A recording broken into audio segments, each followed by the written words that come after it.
Hello and welcome to another video. Today I'm going to be talking about the furry community and why I feel like a lot of the bad rep they get is completely unwarranted. Now, why do I want to talk about this? Well, for one, because I've recently stumbled upon the Queenston's music, which I'm pretty sure is under Reynard, I think that's the artist's name, and I've really just enjoyed their music and they are a furry.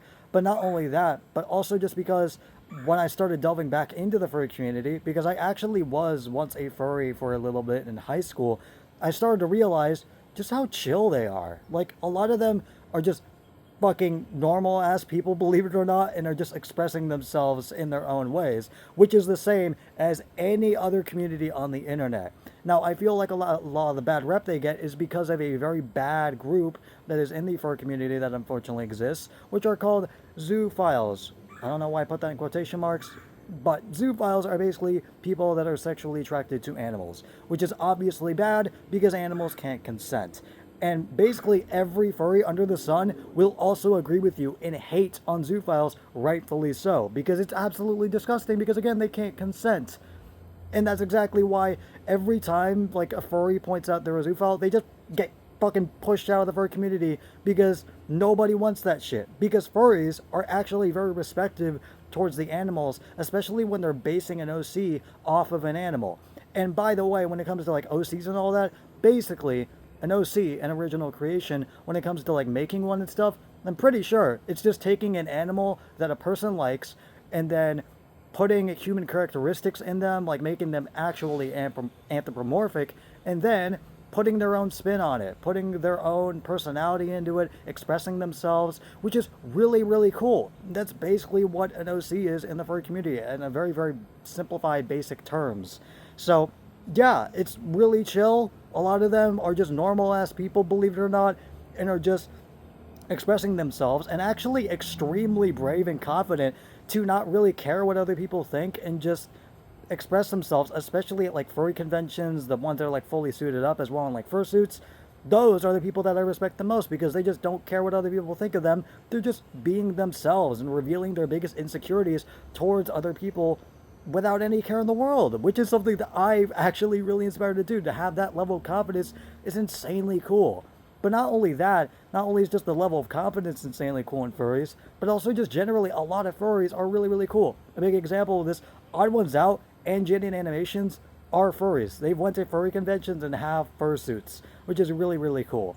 But not only that, not only are like popular creators furries, but also there are also extremely talented furries, as aforementioned Latfox Trap, or not Latfox Trap, Reynard, which goes under a lot of pseudonyms, but the Queenstons is one of them, and I've really enjoyed their music. But not only that, but I'm pretty sure one of the major people that developed the COVID vaccine was a furry. Not even joking about that. You can look that up, but that is the case. They are like openly a furry on Twitter, which is really cool because, again, the part about being a furry that's really, really cool is that you just don't really care what other people think about you, and not in like a weird way where you get to express this like terrible thing that nobody should be doing to the outside world.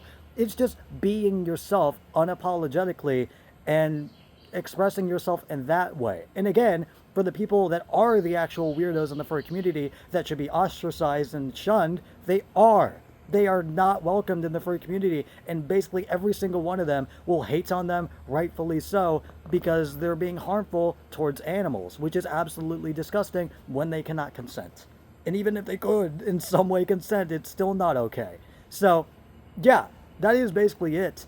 Again, I really, really vibe with the majority of the furry community. Really enjoy just seeing like subreddits and stuff, and just seeing a lot of the really, really cool artists also in the furry community. A lot of them are really, really talented artists. And also, when it comes to like a lot of the sexual stuff, again, relating back to this stupid zoophile shit, I feel like, again, there could be like this misconception that, oh, these people are attracted to the animal behind the this like fursuit that is based off of this fursuit. But no, because again, they're actually attracted to the anthropomorphic animal. They're not attracted to the animal behind the fursuit or the OC. That would make like zero sense. They're attracted to the own original creation from that person. Or hell, even better, they're attracted to the, or not better, but they're just attracted to the person behind the fursuit, which is a possibility as well. So, yeah, that is basically it, and I will see you guys later. Goodbye.